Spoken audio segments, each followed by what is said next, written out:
So good morning, everyone, and I'd like to begin my talk this morning with just making a few general comments about Buddhism.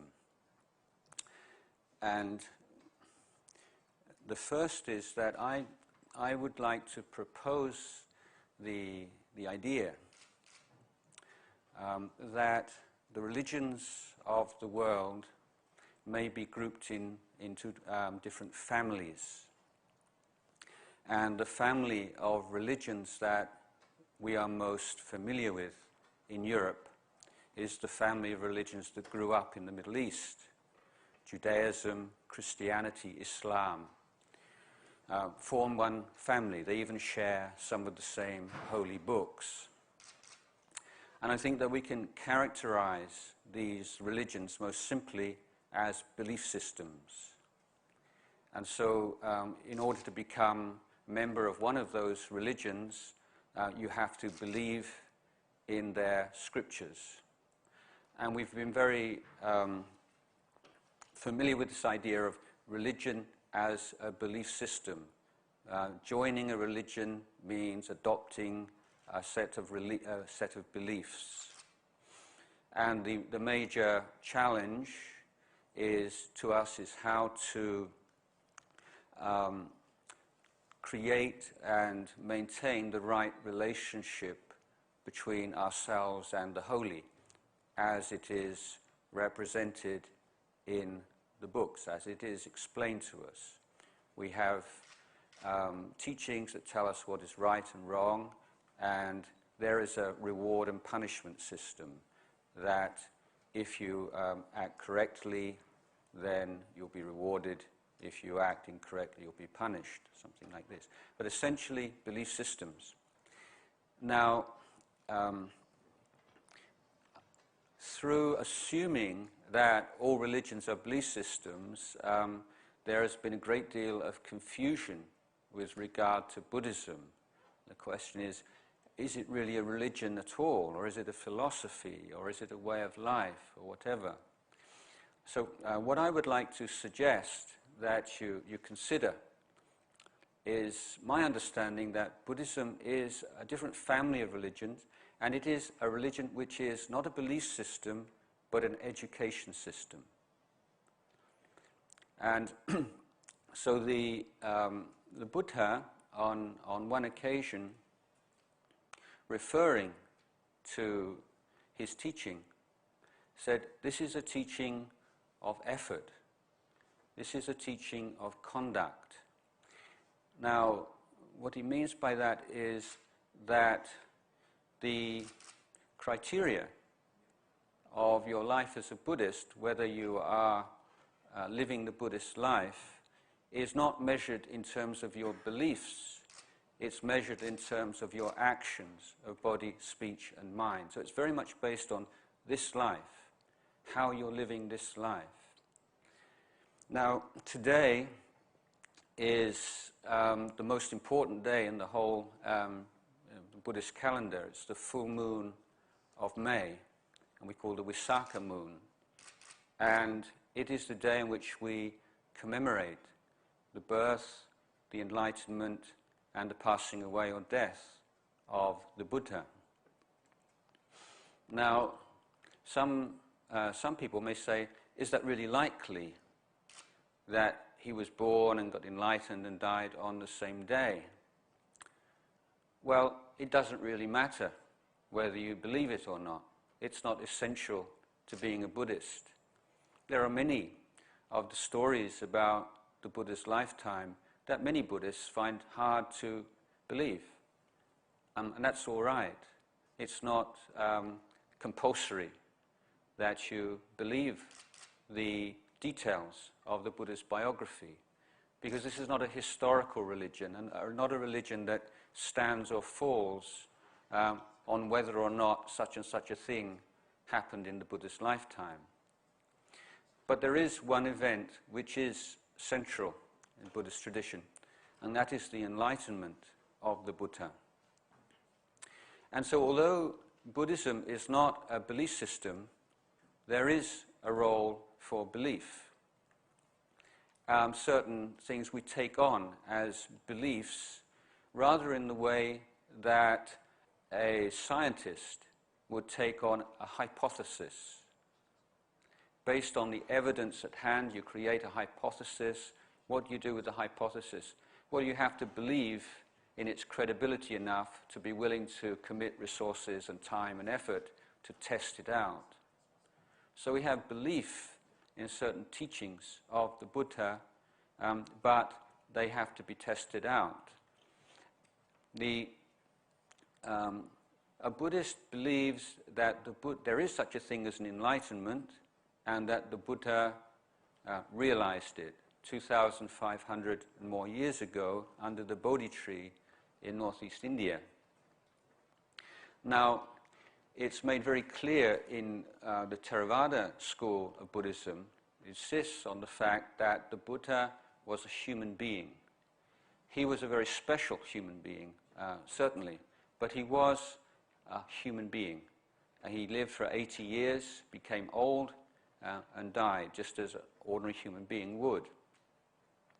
So the belief on the day that the Buddha became enlightened, we take it to be the day that the Buddha proved the capacity for human enlightenment. So believing that the Buddha there is such a thing as enlightenment, the Buddha realized it, is a belief in the human capacity for enlightenment. And the next step from that is that one believes, as a Buddhist, in the in our own capacity for enlightenment. This is the only, really, the principal article of faith in Buddhism, believing in your own capacity for enlightenment. So, if we believe that, then, of course, if we're sincere in that belief, it can't just end at, I believe that I'm capable, I have the capacity for enlightenment. Just as you might have a hypothesis that this medicine can save untold human lives, the next step is to put it to the test. Now, most simply put, the path to enlightenment is one of the abandonment of all that is unwholesome or negative, the development of all that is positive and wholesome, and the purification of the human mind. So as a Buddhist, one says, this is one's responsibility as a Buddhist. Is it really true that a human being can free oneself, can abandon all that is negative and painful in the human mind, in our own mind? Is it possible to create, to sustain, to bring to maturity all that is beautiful and noble? Is it possible to completely purify the mind? So the Buddha wants us to question, particularly wants us to question our own life, how we're living our life. And the Buddha, as we know, taught the Four Noble Truths. This is probably the most concise exposition of his teachings, and the one which is shared by all the different schools of Buddhism.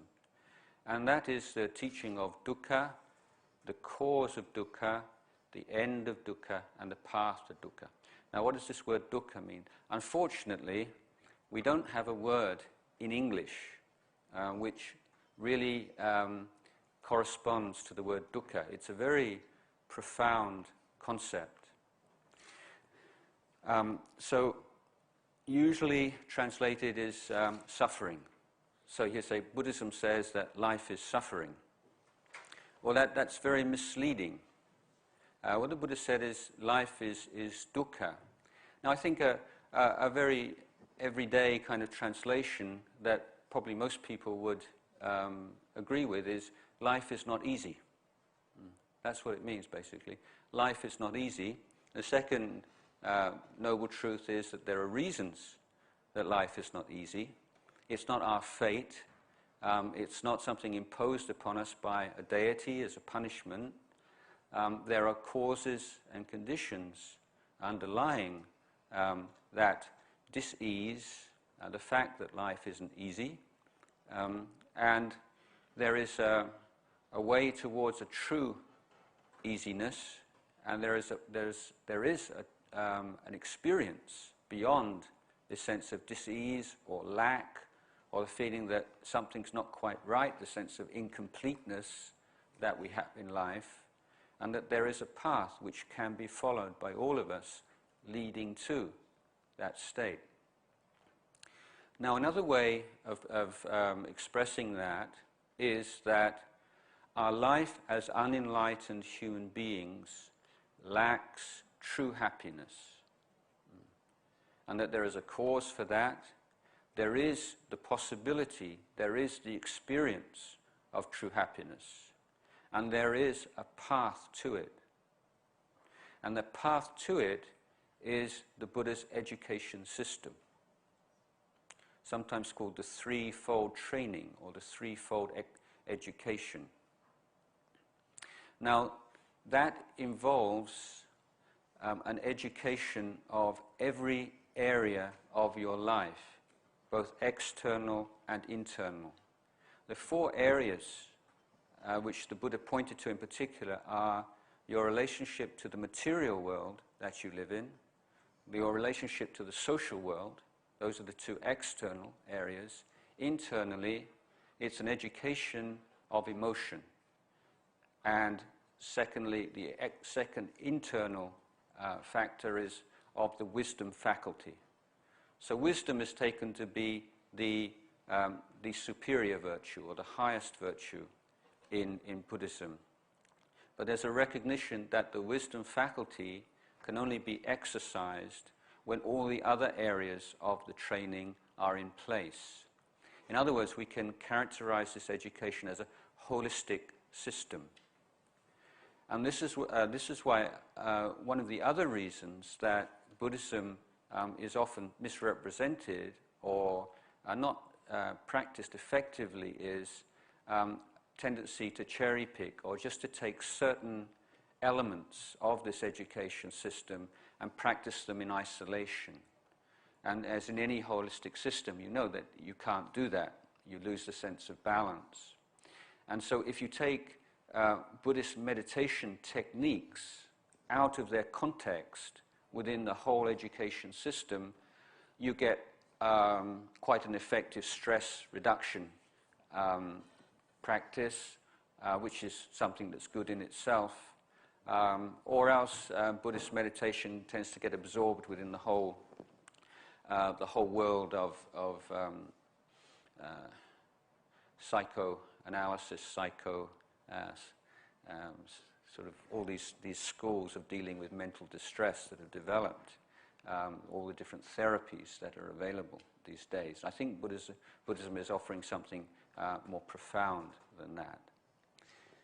So the Buddhist analysis then is that, and this is an important point, as unenlightened human beings, our lives always experience a sense of lack or incompletion.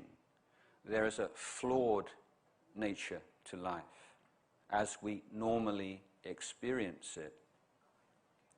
And the Buddha says that all beings, whatever religious teachings they adhere to, they believe in, or they practice, desire happiness.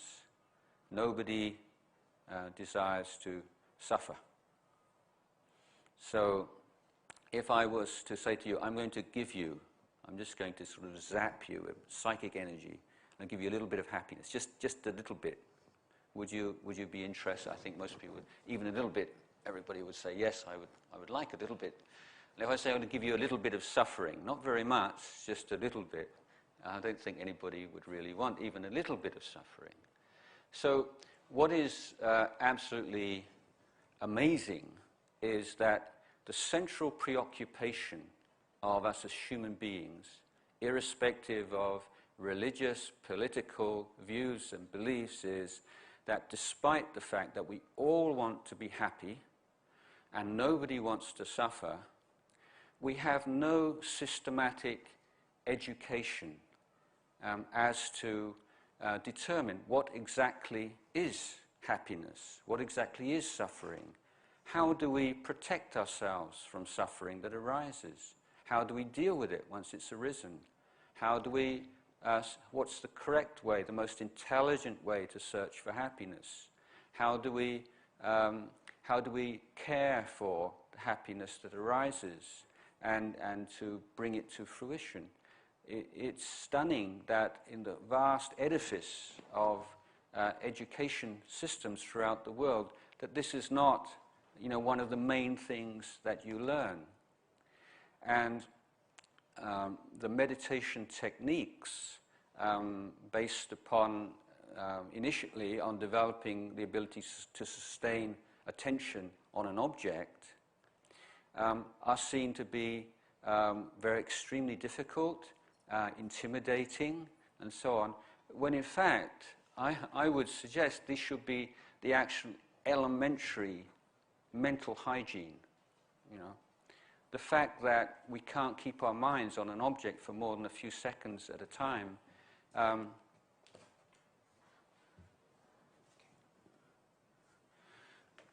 not only is it disastrous, but you think, how could it be that our culture has developed to this level, and yet the most basic, the most elementary kind of mental training is taken on by only a slight minority of human beings. So Buddhism is not a religion that seeks to convert other people, because it's not a belief system. It doesn't believe that you're only saved if you believe what I believe. It's an education system, and I think for that reason, it's a universal discipline, and one that has teachings and reflections and practices which may be adopted by anyone. But to get the full benefit of it, then one has to adopt this whole holistic approach to practice. So before we start, we have to ask ourselves, does that ring true, this analysis, that our life, we have a certain amount of pleasure and happiness in our life, but it's not truly fulfilling. We don't feel truly and completely fulfilled in our life. Does that seem true? It certainly seemed true to me when I first came across Buddha's teachings. So the next question is, does it have to be this way? Is there anything you can do about it? And the Buddha says, yes, there is. So we're willing to look into that and to give it a try. So on the particular subject of happiness, let's take the basic level of happiness that we're all familiar with, the pleasure that arises through seeing beautiful things and hearing pleasant sounds and music, smelling beautiful odors, tasting good food, sexual enjoyments, all these sensual pleasures. Now Buddhism is not a Puritan religion. It says, I enjoy it, therefore it's bad, or sort of thinking the pleasures of the flesh are Satan and terrible things, and so people become very conflicted, because if you're in a religious tradition that tells you all the things that you really enjoy are bad for you, but you can't stop enjoying them, you just feel guilty all the time, and this is the sense of guilt is a disease throughout the Western world, particularly. So the Buddha is saying, as long as you think this particular experience is wonderful, and I've got to have this, and if I can't have this, I'll be miserable, then even if your religion or your philosophy or someone tells you that it's bad, you're never going to be free of that craving for that object. What the Buddha is saying is, stop, look again. Is that thing that you're giving so much importance to, that you're expecting so much from, is it really the source of the happiness that you're looking for. Now I think so there's an analysis of the sensual world, rather than taking up an attitude towards it. As a Buddhist, as a religious person, as a good person, you shouldn't this and you should that. We're trying to see that way of looking at things is not particularly useful or helpful. We're saying we need to examine what is it that we're really looking for from that happiness, from that experience. Does it really answer our true needs or not? To what extent does it? What are the pros and the cons? What are the advantages and disadvantages? Now there are a number of things we can notice with sensual pleasures. One is that if our experience of happiness is essentially tied to things outside of ourselves, it's always going to be a very unstable, unreliable, fragile kind of happiness that we experience in life, because it's based on things that we have little or no control of. And given the fact that everything in the world of experience is in a state of flux, then if our happiness is dependent on people being a particular way, situations being a particular way, having everything in just how we like them, then when the inevitable change takes place and we're separated from that particular state, that particular experience, that particular feeling, then we experience a state of grief and dissatisfaction, dis-ease. So if everything outside of ourselves is constantly changing at one rate or another, and if our experience, if all our hopes for happiness in life are based upon a particular fixed state or experience or a particular way, then we're going to find a lot of frustration. Now, when we seek for sensual pleasures, something happens in our mind, and we need to observe that. For instance, if we're all seeking for the same pleasant experience, our relationship to people around us will change. Sense of friendship and harmony will be reduced. We start looking on other people as competitors for what we want. If people already have something that we want, we don't have, then we can become very jealous. If we want something very much and we can't get it honestly, then we may well be tempted to find a shortcut and become dishonest. There's a lot of tension in the search for pleasant objects, and when we attain the desired object, it's worth observing to what extent is the pleasure that we experience inherent in the experience itself, in the object, and to what extent is it merely the liberation from all the craving, the desire, the fear, the anxiety of searching for it. How long can you sustain the same level of pleasure with a particular experience? Your body, this doesn't allow you to be stimulated for such a long time. You get tired, you get hungry, you need to change your posture, whatever. The body has certain limits which prevents you being able to sustain the intensity of pleasure. Now, when you, after a while, you begin to notice, for instance, the law of diminishing returns. A certain level of stimulation, which formerly gave a great deal of pleasure, over a course of time, doesn't produce the same pleasure. You're becoming used to it. So you have to increase the stimulation. And so you have to increase more and more stimulation to get just the same return. Then, inevitably, you have to be separated from that thing that you like and love, that person that you like or you love. This is the way things are. This isn't Buddhist philosophy. This is an observation about the way things are. You know, there's something, as Buddhists, we're taught to remember every day. One day or other, you're going to be separated from everything and everyone that you love. Most bluntly, you'll either die before they do or they die before you do. One or the other, you don't know. It's the most simple, basic facts of life which we need to bring into our minds more and more and more. Because although we know these things, we know them in a very kind of vague, superficial way, but we're not bringing them in so they actually affect how we live our lives in the world. So this is the kind of analysis that we apply to our experience in the world. Why is it we just feel basically it's never quite enough? Yeah, it was wonderful, great, but yeah, if it was just a little bit more, or just a little bit more than that, or it was great, but it wasn't quite so great as that one or this one.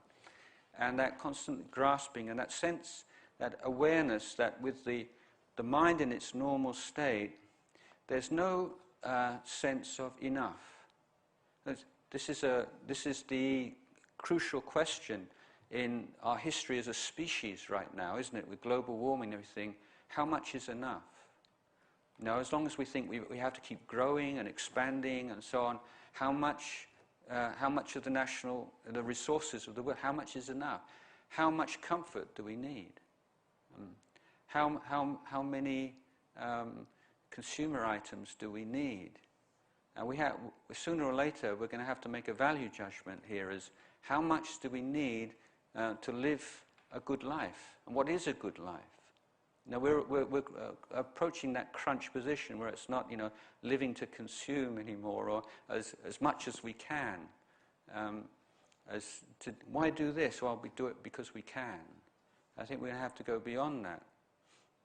And the sense that as long as we have that idea, however much is not enough, we'll always have this sense of dis-ease and lack of true happiness. So the Buddha says, now let's compare this with another kind of happiness that we've all experienced. And see, are different kinds of happiness, are they all kind of on the same level? Or is it possible to create a hierarchy and say certain forms of happiness and pleasure are superior to others? Is that a valid way of looking at human experience? So let's look at the happiness that arises from giving. Now, I think we all have it. I hope we've all experienced that happiness of giving. But here, again, the Buddha says there are different kinds of giving, aren't there? There's the kind of giving where you want something in return, whether it's a material thing or it might be respect, acknowledgement, love, praise. Look at your mind closely when you give with the expectation of something in return, and look at your mind closely when you give without that expectation. Is there any difference? Psychologically, is there any difference? So the Buddhist education is one, we're looking very directly at experience, not taking people's word for it, but looking, what is the psychological experience of giving, wanting something in return, and giving, not wanting something in return? Now, one of the reasons why giving is considered the foundation for the Buddhist education system is that it is the very first taste of liberation. It's a wonderful teaching in which the Buddha said all of the teachings, these are traditionally considered to be 84,000 in number, all the 84,000 teachings have a single taste. He said, just as the oceans of the world, all the water in the oceans, whether you take water from the Atlantic, the Pacific, the Mediterranean, all has that same salty taste. So every single teaching of the Buddha has a single taste of liberation. So in giving, we see that liberation first starting to appear, that sense of freedom, inner freedom. It's inner freedom from attachment to physical and material wealth. This is mine, that kind of stinginess. And as we progress on this path and on this education, we're seeing more and more we're having to be brave enough and courageous enough to let go of our attachment to things that we hold very dear. Ultimately, we're letting go of attachment to this very idea of who we are, our identity, ourself as a center, an I, a self. But before you can get to that elevated level, you have to start off dealing with your relationship to money, your relationship to wealth and to material things. And a very practical way to start doing that is by sharing with others. If you're sharing with others expectation of something in reward, it's still a trade. You're not having that general sense of letting go and the liberation that comes from it and the joy that comes from it. Now, giving is such a beautiful, beautiful thing. I'm very fortunate in my life as a monk to have so much experience of the beauty of giving. I'll give you a small example. About 3 years ago, I was walking through the countryside in Western India, just walking alone with my bowl and just a few things on my back and sleeping rough in the countryside. In the morning, I go for alms round, receive food from local villagers. I was walking from the caves of Ajanta to Ellora, this area, if anybody knows that part of the world. And one evening, after a long day's walk, I started to climb up from the road onto a neighboring hill to find a place to spend the night. And as I was climbing up, I realized that a couple of goat herds had noticed me, and I was worried they were going to come up and try and ask me, where do you come from, and all these questions when I wanted to sit quietly and meditate. But they disappeared, and there was a village, I noted, about 2 or 3 kilometers away. Well, sometime later it was dark, and there was no moon up, and I heard the sound of someone climbing up the hill. In the dark, they had no lantern or torch, and quite difficult to climb up. There are a lot of loose rocks and boulders on the way up. And I thought, well, who's this? The sound of someone climbing up in the middle of the night. What does he want? And then over the brow of the hill, the silhouette of a man, and he's carrying a big bunch of bananas. And this man had probably worked, being in India, he'd probably worked a 10 or 12-hour day. He'd heard these goat herds telling him that there was a monk up on the hill. He was afraid I was hungry, so he walked in the pitch black all the way up this hill to give me a bunch of bananas. Now, I had to explain to him, I'm a Buddhist monk, I can't eat anything after midday. And I can't speak Marathi, which is his language, and he didn't speak English, so very difficult to communicate in the pitch black as well. But eventually, and he was very disappointed, he took his bunch of bananas and went home. So much later on, it's about 11 o'clock at night by this time, and I'm sitting meditating, and there's somebody scrambling up the mountain again, in the dark, stumbling and finding his very difficult way. And it's the same man, and he's carrying a blanket. Yeah.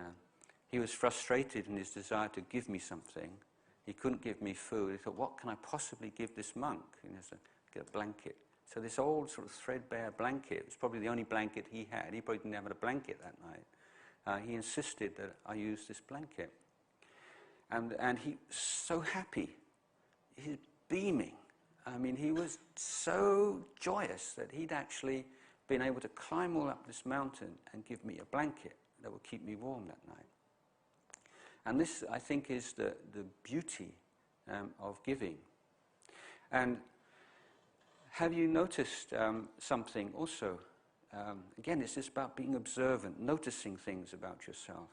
If you have done an act of kindness, you've shared something, you've given something away without expecting anything in response, makes you feel good, doesn't it?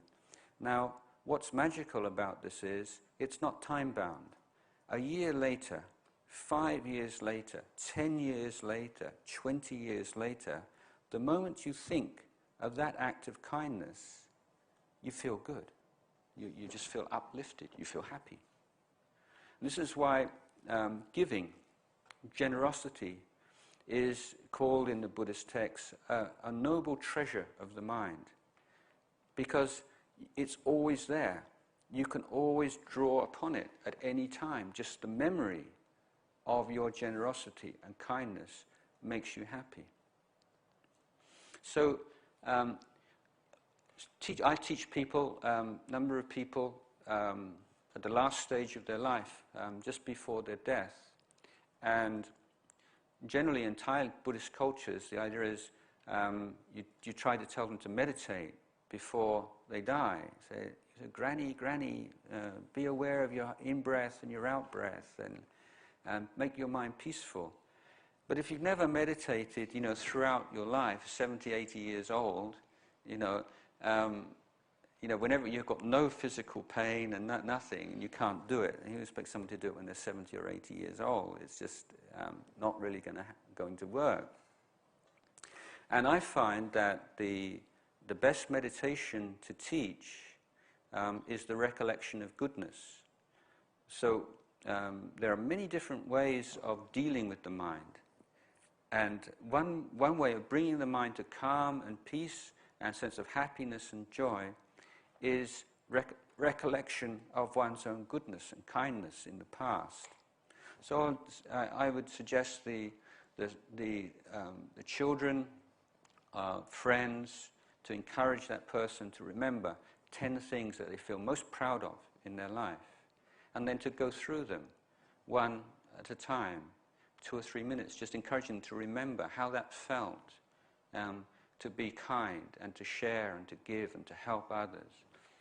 And you can find that after 10, 20 minutes, that person can experience a sense of peace and joy, which probably would have to go on many meditation retreats to experience. So now the Buddha is saying, okay, you want to be happy. Compare the kind of pleasure and happiness that you get from going to a concert, having a good meal, watching a movie. No question, pleasurable activities. If they weren't, nobody would be interested in them.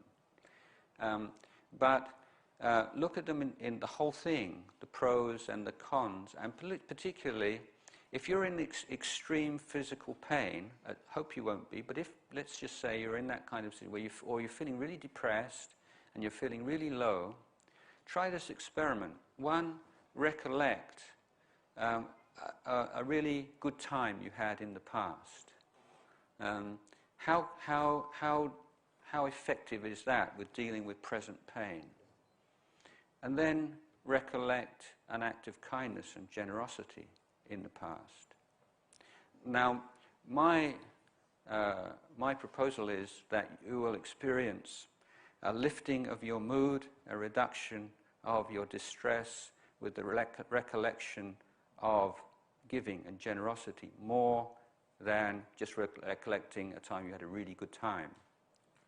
So this is one of the reasons why I would suggest that we can create a hierarchy of happiness. We can say that happiness of sensual pleasures, it's a part of life for sure, not something to be that you turn your back on, but it has to be seen within the context of the hierarchy of happiness.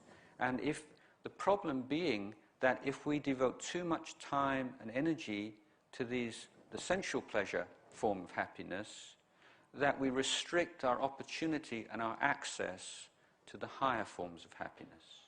So just as if you're on the ground floor of a building, you can't be on the second floor. It's not saying being on the ground floor is bad, it's just saying there are certain limitations, and it does prevent you from seeing what's upstairs. And so the Buddhism is saying, yeah, sensual pleasures are fine, but because when your mind is very passionate and caught up with the sensual realm, there are all kinds of temptations to act in ways which cause pain and suffering for others, the search for sensual pleasures must always be within the boundaries of a moral code. Now, I'd like to just speak a little bit about morality because, again, this is an interesting difference between an education system, religion, and a belief system, religion. There are no commandments in Buddhism. There's no reward and punishment. The most essential feature of Buddhist morality is that it has to be taken on voluntarily. If one's acting in a moral way because one's afraid of humiliation or criticism or being arrested, then, although conventionally speaking, one be leading a moral life, in the Buddhist sense, in the Buddhist educational sense, one is not yet a moral being. Because the essence of it is that you recognize the wisdom and the intelligence of certain boundaries for your conduct. And you are able to govern your behavior and your speech within those boundaries.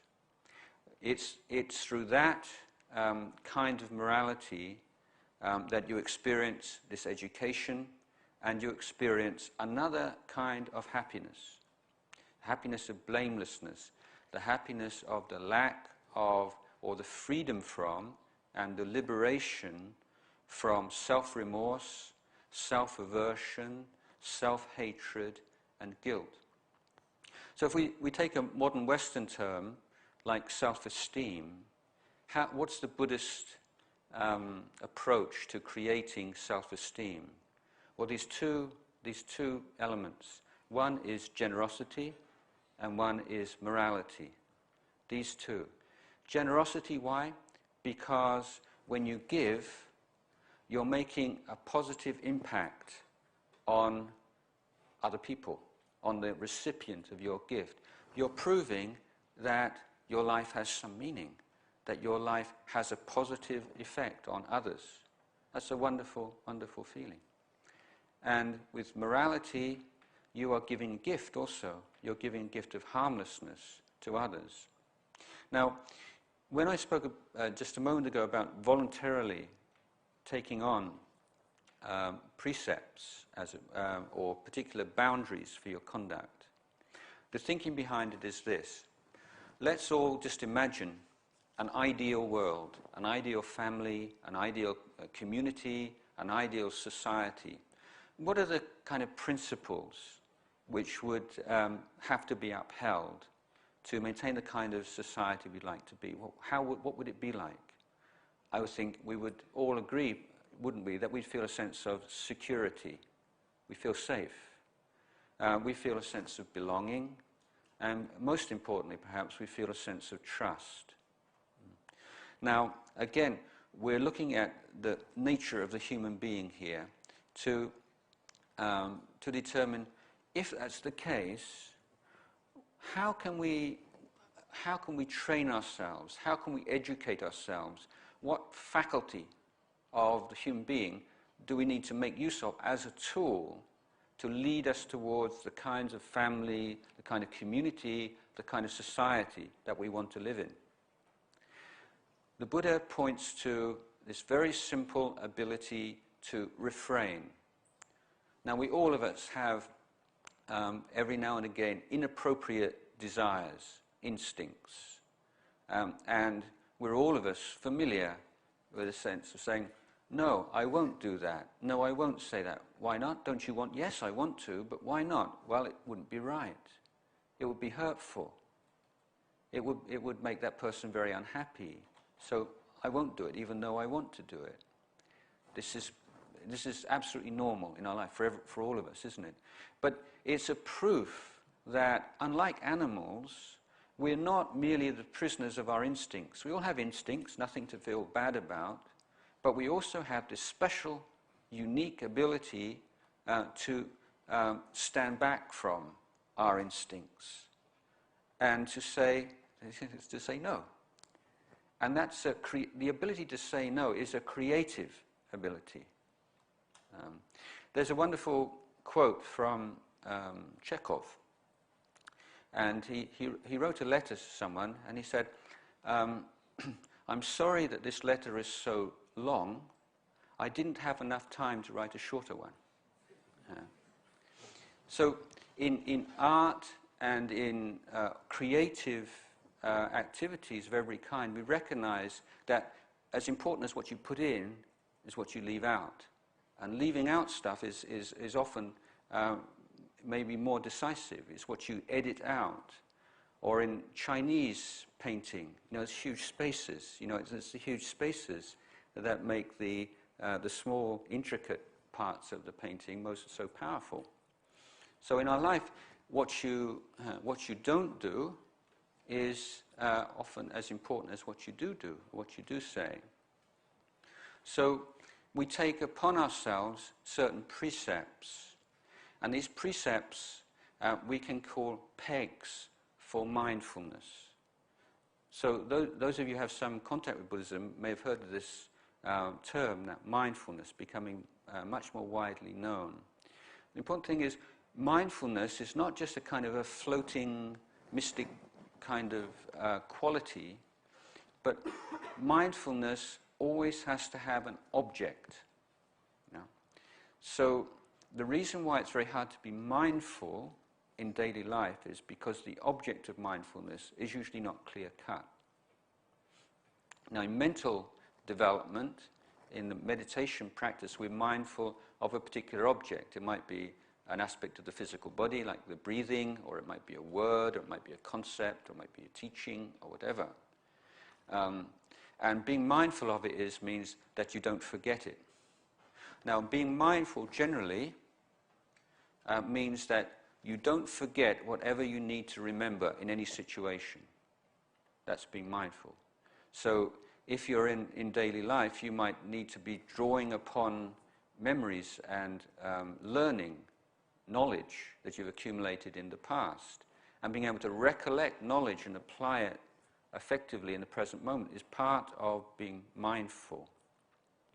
Now, in daily life, the precepts are not just a preparation for meditation. They're not completely separated from it. They are in themselves a form of meditation, in the sense that they are meditation exercises. They are exercises of recollection. So this, you can see morality now very different from the idea in a theistic system or a belief system. We're saying that to be mindful and to be present in the present moment, we need to have pegs for mindfulness, objects for mindfulness.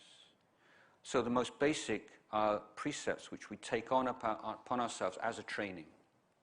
So we say, I will refrain from killing and harming, not just my fellow human beings, but anything that has life, even things that frighten me, even things I find disgusting or annoying. I am no longer going to act upon the desire to hurt and harm. I don't feel I have the right to kill something just because I'm bigger than it or I'm more powerful.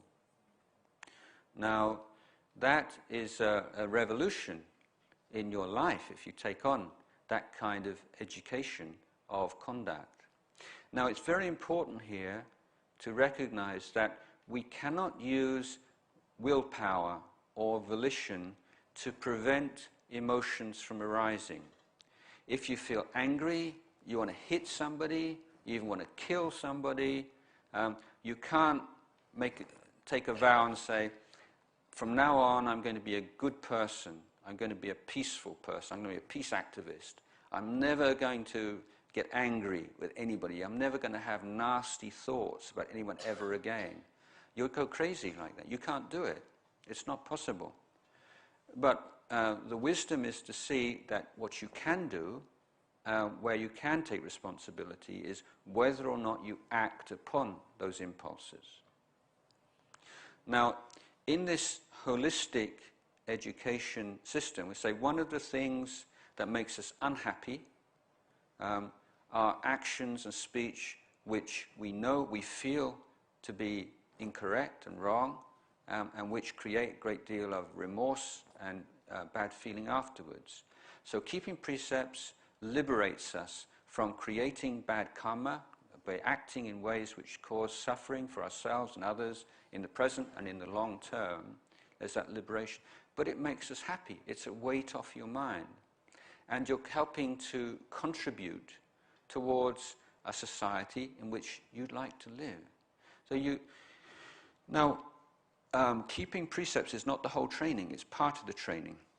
And here I think just an example of the way the inner and the outer training work together, education work together, is if you are on a regular basis systematically developing kind thoughts, may all beings be happy, may all beings be happy. You're sitting in a bus, you're walking along the road, in a car, you look out the window, all those people, instead of looking to see who's beautiful, who's handsome, what their hairstyle is, how they're dressed, everyone, may you be happy, may you be happy, may you be happy.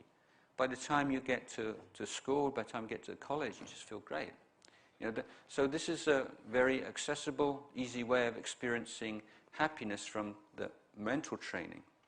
But notice that the more time and effort you give to educating your mind and your habitual way of thinking and relating to others, that will impact on the way you behave and your ability to keep this precept or to be mindful of it and to refrain from harmful actions. There is an outward towards the inward process also. It's a two-way thing.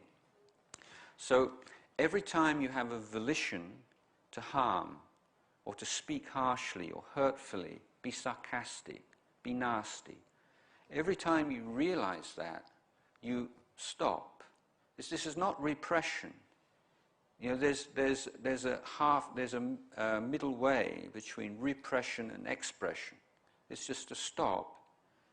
Is this really what I want to do? Is this way of acting and way of speaking something that I want to cultivate in my life or not? Yeah. So being mindful of a precept allows you to awaken, just for a moment. Awaken to the sense of right and wrong, good and bad, appropriate, inappropriate. These kind of questions become possible when you can stop. And you stop and you wake up, just for a moment, to the consequences, to the context, to the meaning of what you're doing. So you're a small liberation from reactivity, just acting the way you've always acted, just like a puppet. And you're finding an inner freedom now. You stop, and you're, yes, should I do this or not? Why? What will happen afterwards? Now, if you refrain from harming and hurting and being aggressive, then over time, that volition starts to atrophy. It's like a muscle. If you have a muscle and you're ill and you just don't use that muscle, it shrinks. So the volition to harm and to hurt shrinks because whenever it arises, you never act upon it. So just as the inner training of developing kind and forgiving thoughts for others will affect how you behave, similarly, the effort, the intention, the willpower to refrain from acting in harmful ways leads to a reduction of the aggressive impulses and allows the natural human kindness that we have to be expressed. So we're making space for all those good qualities that we have in our minds.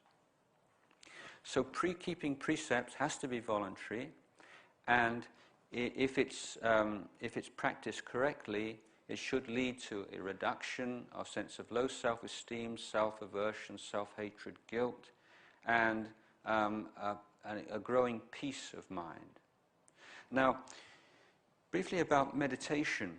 Again, it's an unfortunate translation of the Pali word, which means, more accurately, cultivation.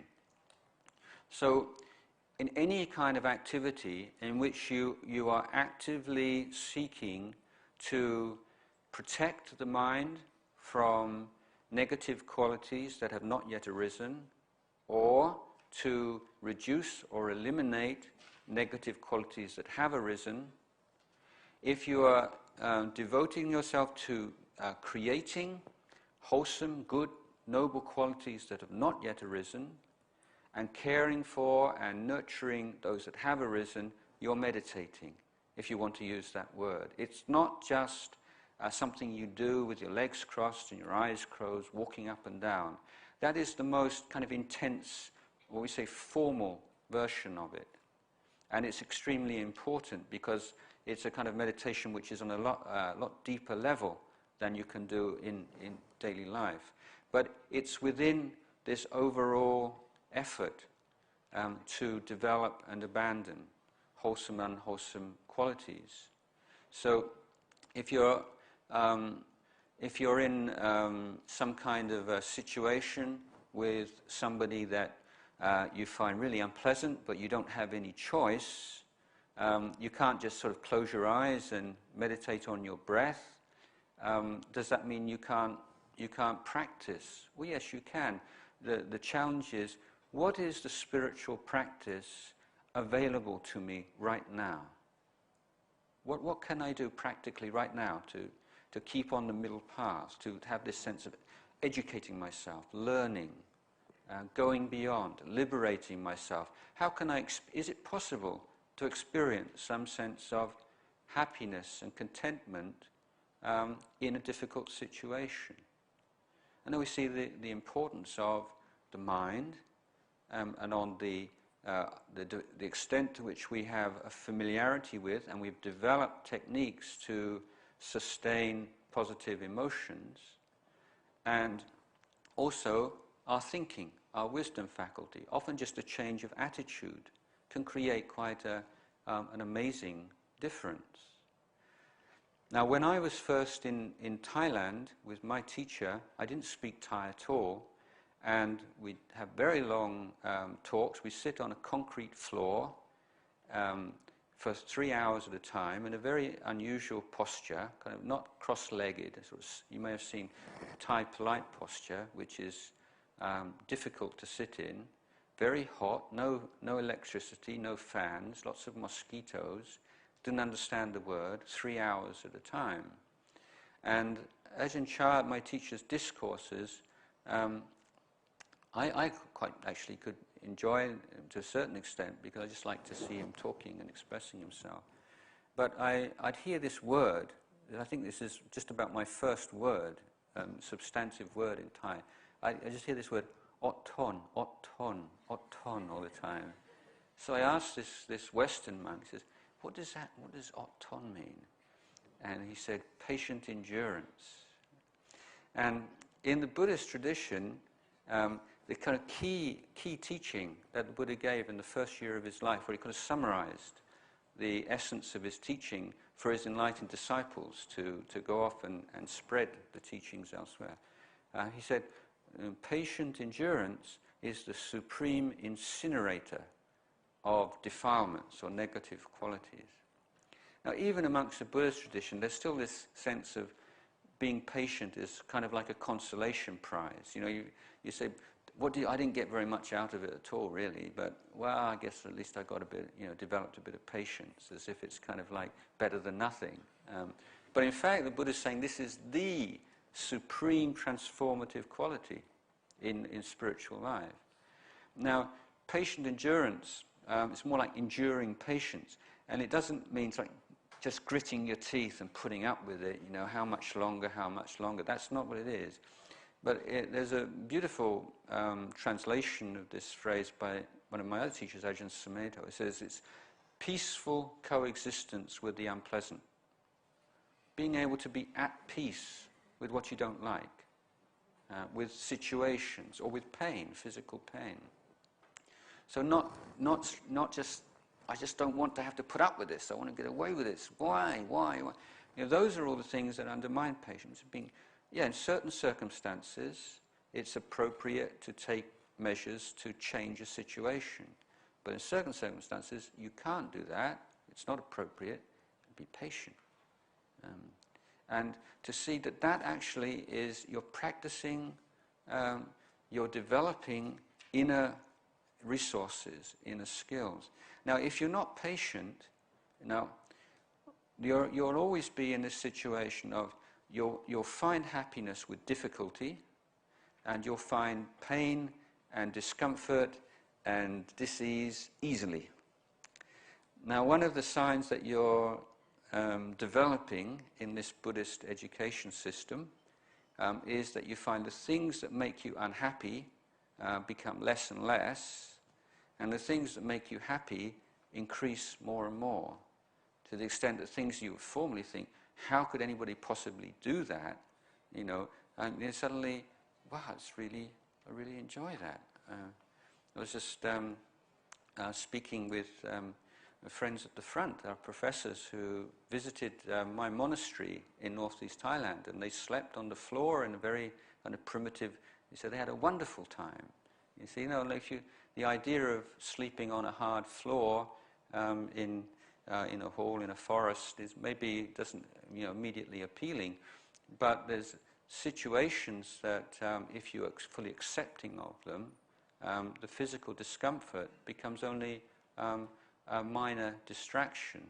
There's so much of our pain in life is what we add on to situations, either through habits or through wrong thinking.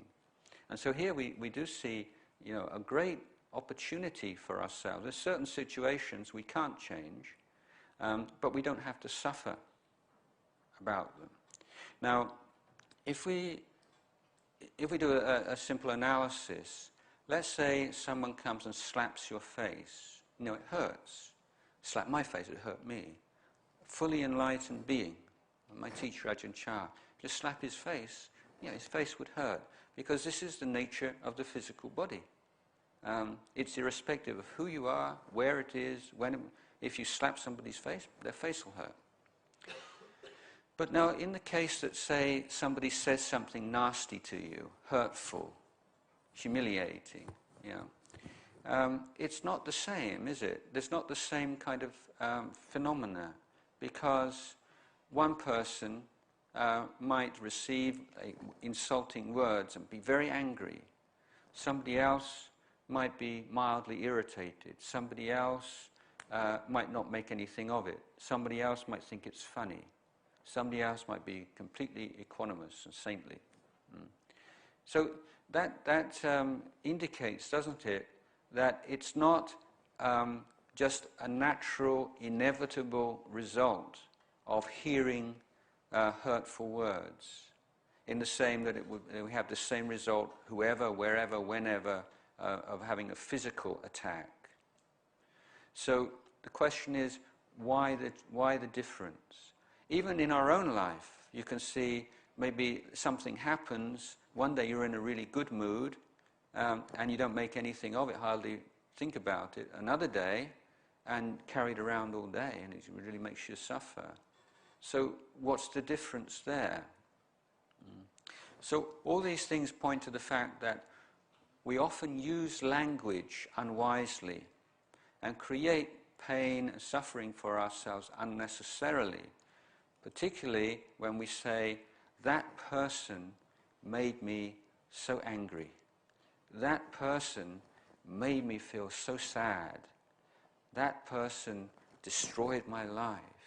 That person broke my heart.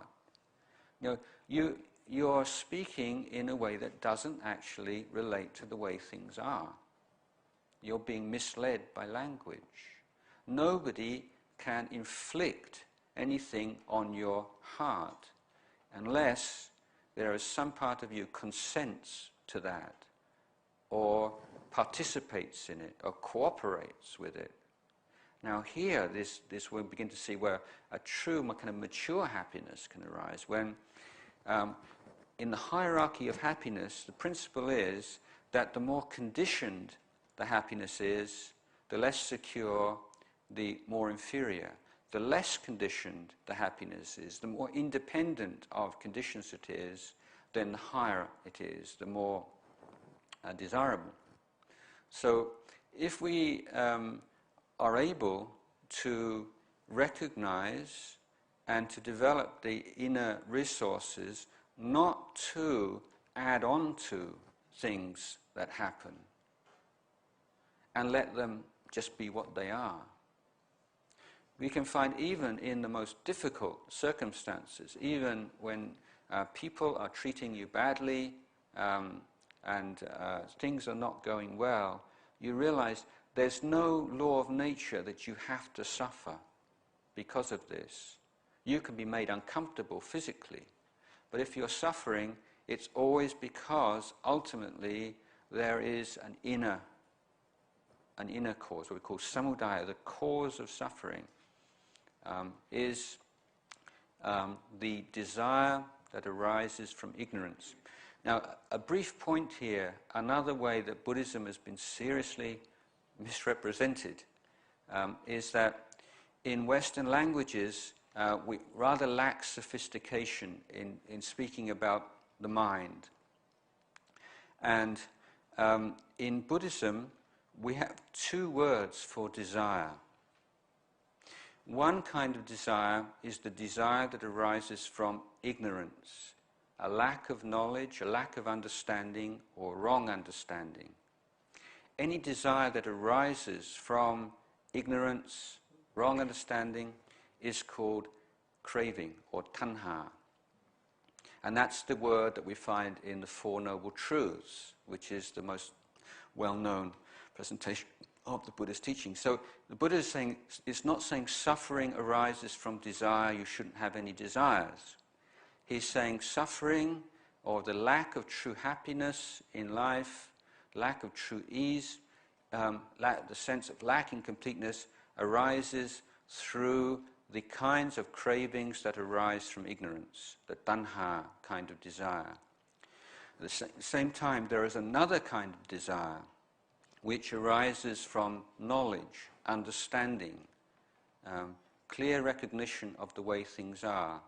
Desires that arise from that are not called tanha, they're called chanda.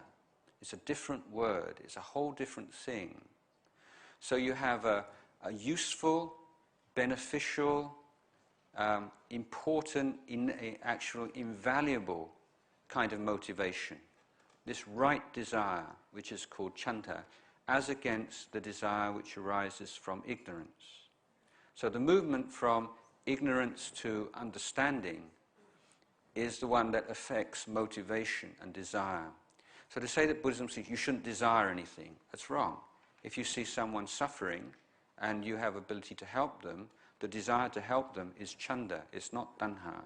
If you see injustice and unkindness and you have some way of doing something about it, that wish to help, to reduce the amount of suffering in the world, to create benefit and happiness for sentient beings, this kind of desire is praised by the Buddha and not in any way denigrated. So unfortunately in English we just have this one word, desire. And so we have a whole economic system based on the stimulation of tanha, you see, and one in which the idea is basically that the pros outweigh the cons, the advantages outweigh the disadvantages. Whereas a more nuanced approach, which I could say perhaps a more Buddhist approach, is to say, how can we draw upon this chanda form of desire as a motivating force in the development of our societies and economies, and reduce as much as we can the tanha kind of desire. Because if you have that tanha kind of desire, there's never enough, you're always distracted and you're always agitated, and there's no ability to be happy. So when we talk about being happy and experiencing happiness, the emphasis always tends to be on the objects, the things that will make you happy, rather than on the capacity to be happy. So while not overlooking the development of objects of happiness outside of ourselves, but says fundamentally we need to be educating our capacity to be happy, our understanding of what happiness may be, by looking at happiness and our experience of happiness and pain and suffering in our lives, and seeing that the happiness from sensual pleasures, that's one part of life, and that one needs to be governed by certain conventions regarding precepts. So we see the happiness of blamelessness, of leading a good life, the happiness of generosity, but most important to see that as long as these negative qualities are still in the mind, then no matter what our external situation will be, it'll never be that a source of happiness. You can be living in a most wonderful home, big car, every kind of thing, but if you're always getting upset and angry with the people around you, it's meaningless, isn't it? If somebody else would say, oh, God, what a fortunate life. Got everything going for him, so successful. But if the subjective experience of all those things is really cloudy and dull or unhappy and agitated, then they're meaningless. And when we see people who are very wealthy or very successful, the assumption is that they're really happy with those things, but they may be. It's not saying rich people are actually they're miserable. You know, it's this kind of sort of comforting idea maybe for some people, but it's not true. But the idea with wealth is that it provides a support for something higher. It's not an end in itself. So again, this is not sort of a Buddhist teaching that a Buddhist accepts on faith. He said, what the Buddha is saying is, our life is lifetime learning and study and understanding, seeking to understand ourselves, understanding others. And through understanding ourselves and others, we enhance our ability to experience more and more refined forms of happiness and to share them with others. Our understanding of what is beneficial for ourselves and others, both in short term and long term, becomes more mature, and our ability to live a productive life and one which is genuinely helpful to others is dependent on the clarity of our vision. So meditation, I'm sure many of you are interested in meditation techniques. I've not really got round to that today, but these are times when we put aside a certain time of the day and we cut down all the external stimulation and we learn what it's like to be with ourselves without distractions. So there's so many things to be interested in, so many distractions in your life, and so you know the news. Probably all of you know the news in Thailand or the news in Africa, even, or news. Know all the world news, but you don't know your own news. What's going on right now within you? This is, I think, it's funny, but it's serious at the same time, isn't it? So we need to get more in touch with ourselves. So you have to give yourself time every day just to put down, just for a moment, the conventional identities, whether it's of being a son or a daughter, a brother, a sister, a mother, a father, a professor, a student. Just put all those things down, because the moment you sit there and you breathe in and you breathe out, all those things, where are they? You know, who you think you are. I'm a nice person, I'm not a nice person, I'm attractive, I'm unattractive. You have a new perspective. All those things arise with thinking. They're conventional realities. We have to live with them. But there's another dimension to life, which provides a very important perspective, which we're missing. We take everything just too seriously because we don't experience any alternative. Now, when you are able to sustain your attention in the present moment, you find, wow, you don't have to do anything. Merely being present, without having to think, to dwell in memories and imagination and worries and so on, just to be right here, right now, is inherently very pleasant, it's happy. And so if you can access this inner kind of happiness, which is not dependent on money and position and all these things outside of yourself, then your whole relationship to all the other kinds of happiness becomes transformed. It's like, you've got this big lump of money in the bank. You may like to go to work because it's a nice thing to do and useful, but even if you didn't, you wouldn't, you still have something to eat, you'd still be okay because you've got all this money in the bank. It's like if you have this internal source of happiness, you may still like to go to a movie and listen to music and all those things, but even if you don't have those things, be all right.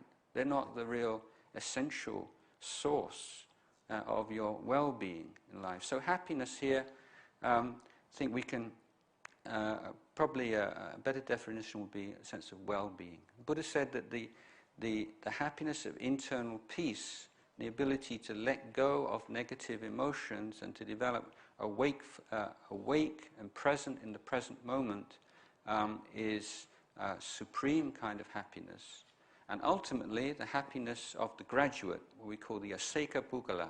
This is the Arahant, the only person who's graduated from this whole education process. He is someone who is never without that sense of well-being, because all the causes and conditions for that lack of well-being are no longer present. So it's a causal process, and one which takes some time and effort, but which is practical. But don't be impatient, and it takes time, and just very, very humbly. So I'd like to end just with a little story from northeast Thailand, where I've spent most of my adult life. A story about rainy season in northeast Thailand, when all the mushrooms come out. And early in the morning, everyone goes off to gather mushrooms. The ladies go off to gather mushrooms for the evening meal. And one day elderly lady, and her daughter-in-law going off looking for mushrooms. And the daughter-in-law knew about a little grove in the forest where there were a lot of mushrooms. And her plan was, what you have to do is just go as fast as you can and get to that grove, get all the mushrooms into your bag, and then get back home again. And so you've got to get there and get these mushrooms. So she's walking along, get very frustrated with her mother-in-law, because her mother, sees a mushroom. She picks the mushroom. And her daughter-in-law says, Mom, look, there's a whole load of mushrooms up ahead. Don't waste your time just taking a single mushroom. You know, we'll never get there. And of course, the way these relationships work in every part of the world, old lady didn't take any notice at all. And so she goes and she takes another single mushroom. And the young, come on. Eventually, she gets so frustrated, she says, okay, I'm going on ahead. See you back home. So she rushes off. And of course, because she's not the only person that knows about this grove, she gets there and they're all gone. So she ends up walking home in the evening, nothing in her bag. And she's just walking past her mother-in-law's house, and there's this incredible smell. She says, Mom, what's that smell? And the mum shouts out, single mushroom curry.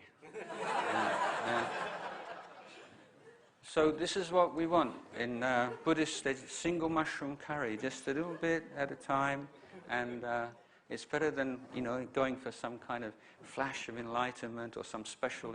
It's not some special experience. It's the understanding of just normal experience, which is really what transforms our life and makes us happy.